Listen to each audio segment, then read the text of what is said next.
Hello दोस्तों, मैं राहुल पाल आपके अपने यूट्यूब चैनल स्काई एजुकेशन में स्वागत करता हूं।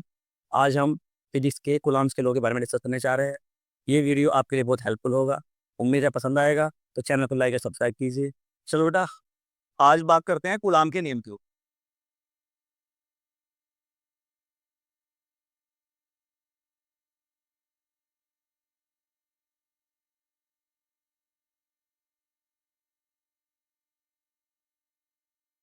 जो कूलाम का नियम था, ये कूलाम जो बेटा फ्रांस के साइंटिस्ट थे। नाम इनका कूलाम था।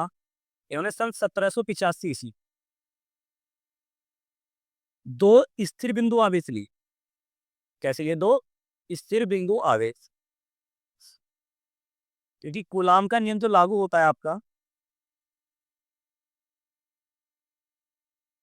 वो स्थिर और बिंदु आवेश पर लागू होता है।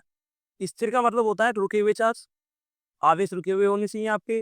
बिंदु आवेश का मतलब होता है आपका, जो ये आवेश होंगे ये बहुत ही छोटे आवेश होंगे। छोटे छोटे आवेश लिए, उन पर अप्लाई किया। सपोज करो, पहला आवेश आपका प्लस के Q1, दूसरा आवेश आपका प्लस के Q2, और दोनों आवेशों के बीच की दूरी है आपकी R। यहां पर आवेश की प्रकृति के बारे में बात करते हैं। अगर दोनों आवेश ये पॉजिटिव हुए, प्लस से हुए, या दोनों आवेश ये नेगेटिव हुए, ऋणात्मक, तो इन दोनों आवेशों के बीच आपस में जो बल लगता है वो बल होगा आपका प्रतिकर्षण बल। लेकिन अगर एक आवेश प्लस का और एक आवेश माइनस हुआ, तो दोनों आवेशों के बीच जो बल लगता है वो बल होगा आपका आकर्षण।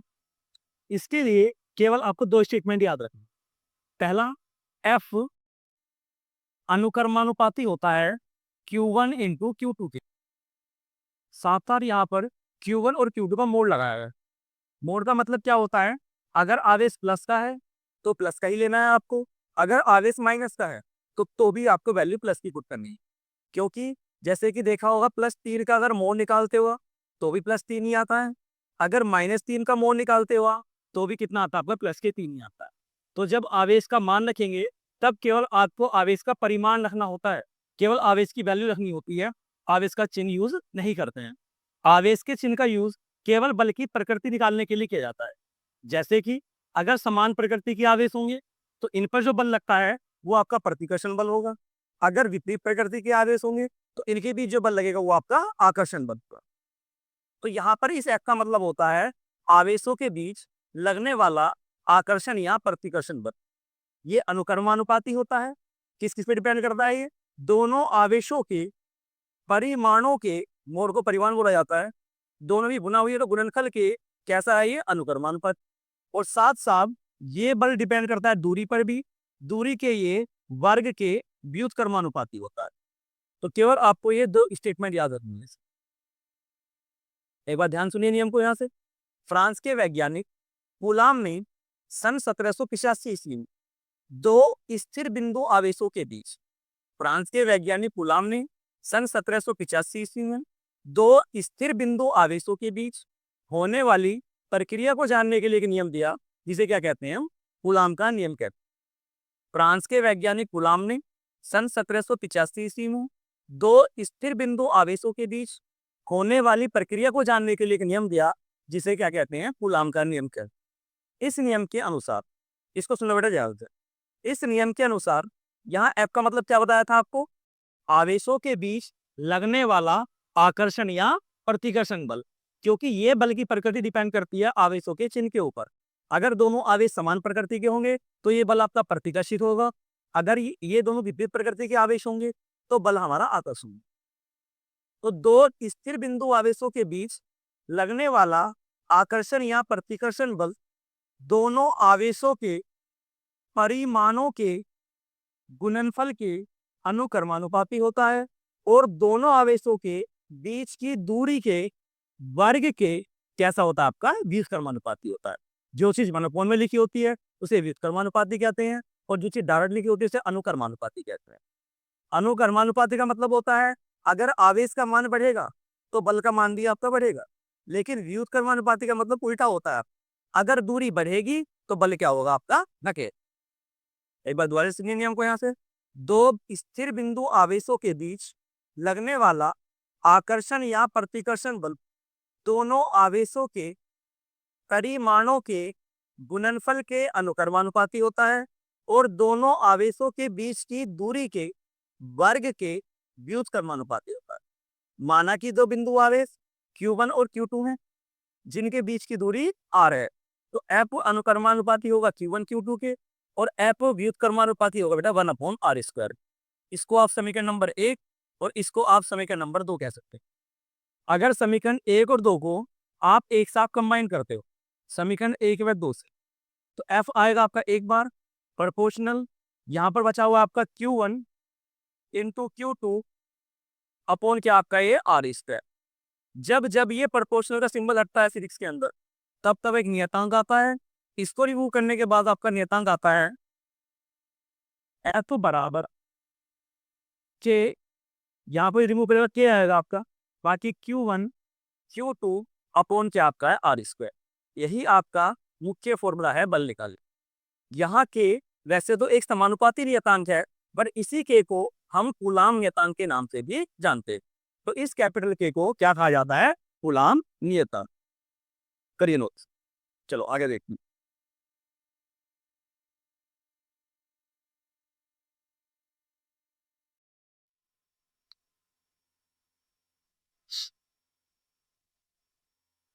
सुनो बेटा, केस फर्स्ट।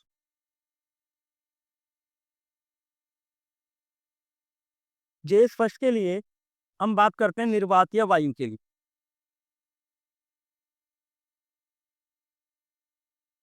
निर्वात का मतलब होता है जहां पर हवा भी ना हो, और वायु का मतलब नॉर्मल जैसे आप बैठे हुए। निर्वात या वायु के लिए इस के का मान बेटा फिक्स होता है। के का मान होता है आपका 1/4 पाई एप्सिलॉन। अब यहाँ पर एक नया वर्ड दिखाई दिया होगा आपको, ये इसको बोलते हैं एप्सिलॉन नॉट। एक्चुअली में ये आपका एप्सिलॉन नॉट जो होता है, ये निर्वात या वायु की वैद्युतशीलता होती है।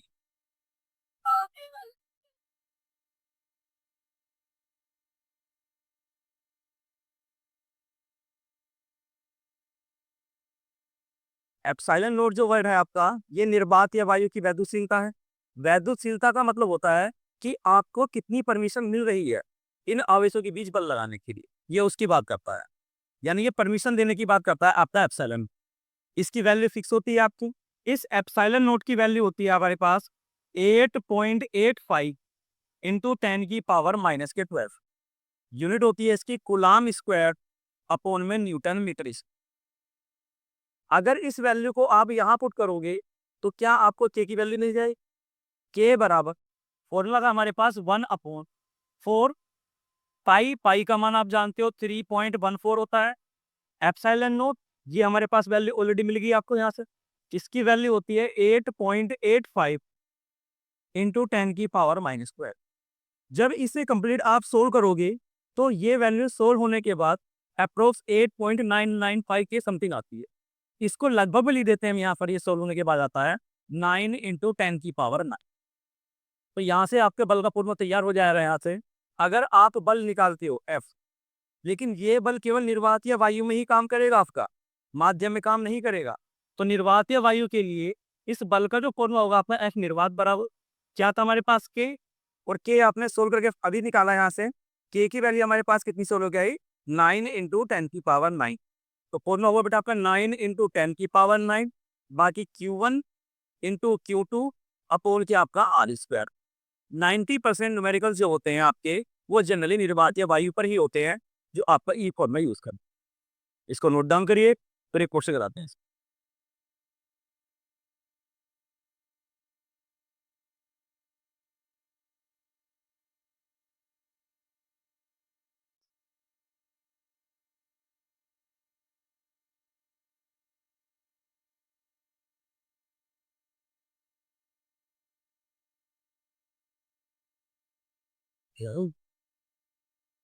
जो क्वेश्चन देखो इसका, 2 इंटू 10⁻⁻7 गुना तथा 3 इंटू 10⁻⁻7 गुना के दो आवेश वायु में 30 सेंटीमीटर की दूरी पर रखें।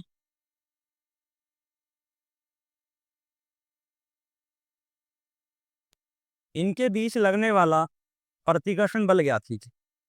क्वेश्चन क्या आएगा आपके यहाँ से? 2 × 10⁻⁷ कूलाम तथा 3 × 10⁻⁻7 कूलाम के दो आवेश वायु में 30 सेंटीमीटर की दूरी पर रखिए। इनके बीच लगने वाला आपको बल ज्ञात करना है, बल बताना है। अगर बात करते हैं वायु में बल की, इसका फॉर्मूला आप ऑलरेडी प्रूव कर चुके हो। फॉर्मूला होता है आपके पास 9 × 10⁹ Q1 Q2 अपॉन R²। जो जो क्वेश्चन में आपको डेटा दे रखा है, सबसे पहले आप उसको लिखिए। यहाँ से हमारे पास Q1 का मान है 2 × 10⁻⁻7 कूलाम। Q2 का मान बेटा हमारे पास 3 × 10⁻⁻7 कूलाम। अगर बात करें दूरी की, R आपके पास है 30 सेंटीमीटर, बट ये दूरी सेंटीमीटर में है, जबकि दूरी का मात्रक क्या होता है आपका? मीटर हो।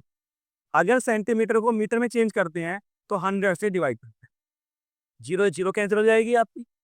इस 10 से भाग करोगे इस 3 को, तो आंसर होगा आपका 0.3।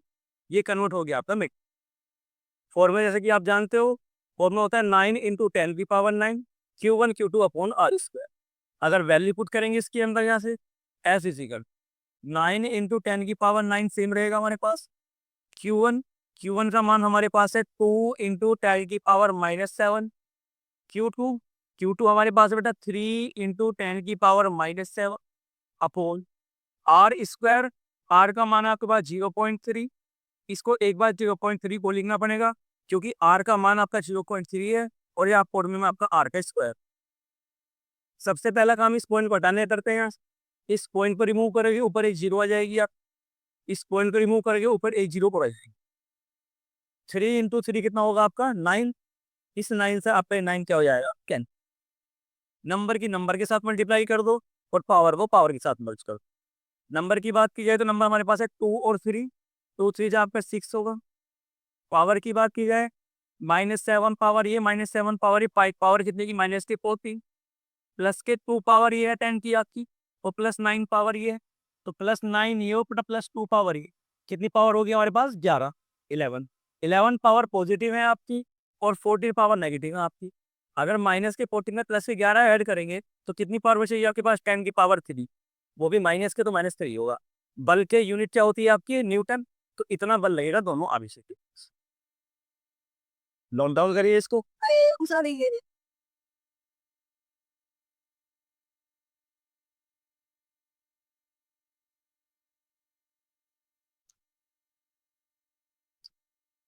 सुनो बेटा अगला क्वेश्चन। अगला क्वेश्चन आपके पास प्लस के 0.8 माइक्रोकूलम तथा माइनस के 0.4 माइक्रोकूलम के दो आवेश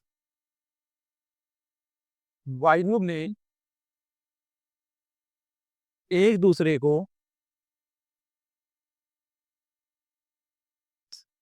0.2 न्यूटन के बल से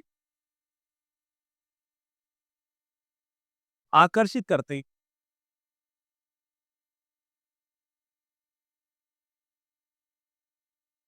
दोनों आवेशों के बीच की दूरी याद करनी है, इस बार आर निकालना है। एक बार क्वेश्चन देखिए सही आंसर। 0.8 माइक्रोकूलम प्लस का है ये आपका, तथा माइनस के 0.4 माइक्रोकूलम के दो आवेश हैं। ये वायु में एक दूसरे को 0.2 न्यूटन के बल से प्रतिकर्षित करते हैं, सॉरी आकर्षित करते हैं। तो आपको इन आवेशों के बीच की दूरी बतानी है। इस बार क्या क्या दिया आपको वो देखना है। यहाँ पर बात की है पहले आवेश की, तो पहले आवेश का मान दिया है आपको 0.8। बट समझते बेटा ये यहाँ पर आवेश माइक्रो के अंदर है आपका, तो आवेश की यूनिट की बात कर लेते हैं। आवेश 3 यूनिट में आपको मिल सकता है। अगर कभी आपको माइक्रो कूलाम के अंदर आवेश मिलता है, इसको चेंज करने के लिए हम इसे मल्टीप्लाई करते हैं 10⁻⁻6 से। अगर आपको यहाँ पर नैनो कूलाम मिलता है तो मल्टीप्लाई करते हैं 10⁻⁻ के लाइन से। अगर आपको पीको कूलाम मिलता है तो 10⁻⁻12 से। 3 यूनिट तो आपको ये आवेश की ध्यान रखनी है। इसके साथ ही दूरी, अगर कभी आपको दूरी सेंटीमीटर में दिखाई दे तो 10⁻2 से मल्टीप्लाई करते हैं उसमें मीटर में चेंज करने के लिए, या 100 से भाग करते हैं। अगर यही दूरी आपको मिलीमीटर में दिखाई दे, एमएम में दिखाई, तो वहां पर आप 10⁻3 से मल्टीप्लाई करेंगे या उसको 1000 से भाग करेंगे। तो ये कुछ बेसिक चीजें हैं जो आपको पता होनी चाहिए। आइए क्वेश्चन देखते हैं। Q1 का मान 0.8 था, माइक्रो हटाएंगे तो 10⁻⁻6 से मल्टीप्लाई करनी। Q2 निकालेंगे बेटा इसके अंदर, तो Q2 हमारे पास 0.4 है, माइक्रो हटाएंगे तो 10⁻⁻6। जब क्वेश्चन सोल्व करते हैं तो वहां पर आवेश का मोल लेते हैं केवल, इसीलिए यहाँ पर आपको इस माइनस साइन का यूज नहीं करना। चाहे संख्या प्लस की हो, चाहे संख्या आपकी माइनस की हो, वैल्यू पुटिंग करते समय आपको केवल प्लस का यूज करना। बल का मान आपको ऑलरेडी दे रखा था यहाँ पर 0.2 न्यूटन। इस बार बेटा आर आपसे पूछा है। अगर बात करते हैं फॉर्मूले की यहाँ से, तो जो वैल्यू आपको चाहिए उसको सेपरेट कर लिया करो। इस आर को उठाकर इक्वल के इधर ले आओ और एफ को यहाँ पर डिवाइड में ले आओ। तो क्या इसी फॉर्मूले लिख सकते हो आप, R square is equal to, क्या सुन रहा था, 9 × 10⁹ Q1 Q2 अपोन में क्या जाएगा अपना एफ। तो वैल्यू पुट करो साथ साथ इसकी, R square is equal to 9 × 10⁹ Q1 हमारे पास है 0.8 मल्टीप्लाई बाई 10⁻⁻6। Q2 हमारे पास है 0.4 × 10⁻⁻6 अपॉन एफ थर्ड हमारे पास 0.2। इस पॉइंट से ये पॉइंट आपका कैंसिल आउट हो जाएगा। अगर इस पॉइंट को रिमूव करते हो आप तो नीचे आपकी एक जीरो आ जाएगा। जो नंबर डिवाइड हो रहा है उसको डिवाइड कर दीजिए, 2 से डिवाइड करोगे आप 8 को तो 4 बार डिवाइड होगा। अगर आपको पता है यहाँ पर आर स्क्वायर में है तो इधर किस में जाएगा, ये आर आपका अंडर रूट के अंदर। स्क्वायर जो होता है इधर रूट के अंदर जाए। जो भी नंबर अपने आप में परफेक्ट स्क्वायर है उसकी मल्टीप्लाई नहीं करनी है आपको, क्योंकि वो एज इट इज बाहर आ सकता है। जैसे कि 9 की बात पे तो 9 का बाहर आपका रूट से 3 आ सकता है, तो 9 को आप ऐसे के ऐसे लिख दो। इसके अलावा यहाँ बचा 4 का बाहर 2 आ सकता है आप। इसके अलावा नेक्स्ट 4 की बात करते हैं, इसका भी 2 आ सकता है। पावर को एक साथ मत कर दीजिए। 10⁻⁻6 ये बेटा, 10⁻⁻6 ये कितनी होंगी, 10⁻⁻12। यहाँ नीचे 10⁻+1 है, ऊपर जाएगी तो -1, तो -1 ये और -12 पावर, तो 10 की पावर कितना होगा, -13। तो -13 पावर आपकी माइनस की। 10⁻9 यहाँ पर ऑलरेडी प्लस में है, तो प्लस के 9 अगर इसमें पावर ऐड करते हैं तो फाइनली आपके पास बचेगी 10⁻⁻4। नंबर को बाहर निकाल लीजिए यहाँ से। आर इज इक्वल टू 9 का बाहर आपका 3 होगा, 4 का बाहर आपका 2 होगा, इस 4 का बाहर आपका 2 होगा, और ये 10⁻⁻2 बाहर आ जाएगा। मल्टीप्लाई करोगे आप, 3 2 जा 6, 6 2 जा 12, तो ये आंसर आएगा आपका 12 × 10⁻⁻2। इसको आप मीटर में भी कह सकते हो। अगर आप इसको सेंटीमीटर में कन्वर्ट करना चाहो तो इसको आप आपका 12 सेंटीमीटर भी लिख सकते हैं। ये दोनों ही क्वेश्चन आपके एनसीईआरटी क्वेश्चन थे जो आपने सोल्व किए। इसको नोट करिए, आगे बात।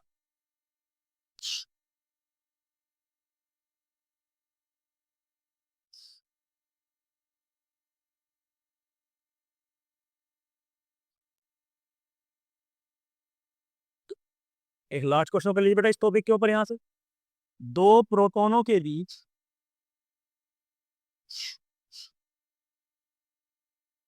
लगने वाला प्रतिकर्षण बल ज्ञात कीजिए।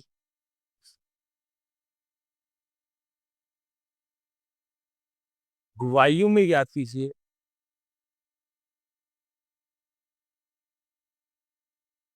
यदि इनके बीच की दूरी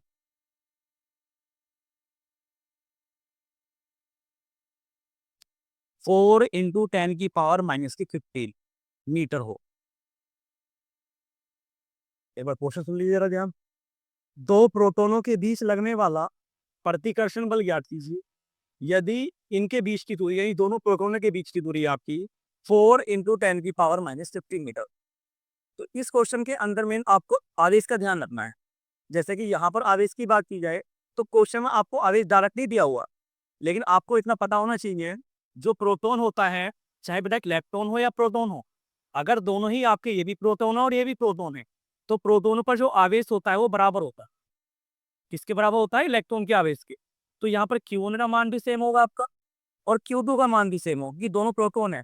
कितना मान होगा, 1.6 × 10⁻⁻19। आपके पास आवेश है, दूरी क्वेश्चन में ऑलरेडी दे रखी है आपको। आर का मान दिया है 4 × 10⁻⁻15 मीटर। आपसे केवल बल पूछा है, लगा सकते हो बल का फॉर्मूला यहाँ से। एफ बराबर फॉर्मूला क्या होगा हमारे पास, 9 × 10⁻9। Q1 बेटा हमारे पास है 1.6 × 10⁻⁻90। Q2 वापस से सेम आपका 1.6 into 10⁻⁻90 upon R square. R का मान है हमारे पास 4 इंटू 10⁻⁻15। जब इसका स्क्वायर करोगे तो इस नंबर को आपको एक बार और लिखना पड़ेगा, तो वापस से 4 इंटू 10⁻15 मीटर हो जाएगा। 4 गुना 4 करोगे 16 होगा आपका। इस 4 इंटू 4 16 जो है आपका, ये 16 कैंसिल आउट हो जाएगा। बट उससे पहले आपको ये पॉइंट रिमूव करना पड़ेगा यहाँ से। अगर आप नीचे पॉइंट हटाते नीचे जीरो आ जाएगी, इस पॉइंट को भी हटाएंगे तो नीचे आपकी जीरो आ जाएगी। अब 4 गुना 4 जो 16 था आपका, इस 16 से एक 16 आपका कैंसिल आउट हो जाएगा। अब नंबर की बात की जाए बेटा, यहाँ से 16 हमारे पास ये है और 9 हमारे पास ये है। 16 गुना 9 करोगे आप, 16 गुना 9 होता है आपका 144। पावर का सीधा कर लीजिए एक बार। -15 पावर बेटा, ये -15 पावर ये कितनी होगी, -30 और प्लस के 2 पावर ये -30 और +2। -30 और +2 करेंगे तो कितनी पावर होगी, -28। -28 पावर जब ये ऊपर जाएगी तो किसमें जाएगी, आपकी प्लस में जाएगी। तो ऊपर जाकर ही +28 पावर, क्योंकि ये नंबर आपका माइनस का है। -15 ये, -15 तो -30 होगी, और ये आपकी 10 की पावर +2 होगी, इसलिए -30 में +2 किया था आपने। आप ऊपर वाली पावर चेक करिए एक बार। +9 पावर ये, -19 पावर ये, कितनी पावर होगी हमारे पास, -10। -10 पावर ये बेटा फाइनली सोल्व होने के बाद, और -19 पावर ये। तो -10 में जब -19 ऐड करोगे आप तो कितनी पावर होगी, -29। तो 10 की पावर -29 ये। इनको सोल्व करोगे तो कितनी पावर बचेगी, 10 की पावर -1। तो बचेगा 10 की पावर आपके पास माइनस। क्या इस 10 की पावर -1 को आप 1/10 लिख सकते हो नीचे? इसका मतलब 10 से भाग करना आपको इस नंबर को। 10 से अगर भाग करोगे आप इस नंबर को तो ये आएगा आपका 14.10। तो एक नंबर के बाद पॉइंट आ जाएगा आपका 4, और मात्रा का आपका होता है न्यूटन। तो 14.4 न्यूटन आपका आंसर। नोट कर लीजिए नहीं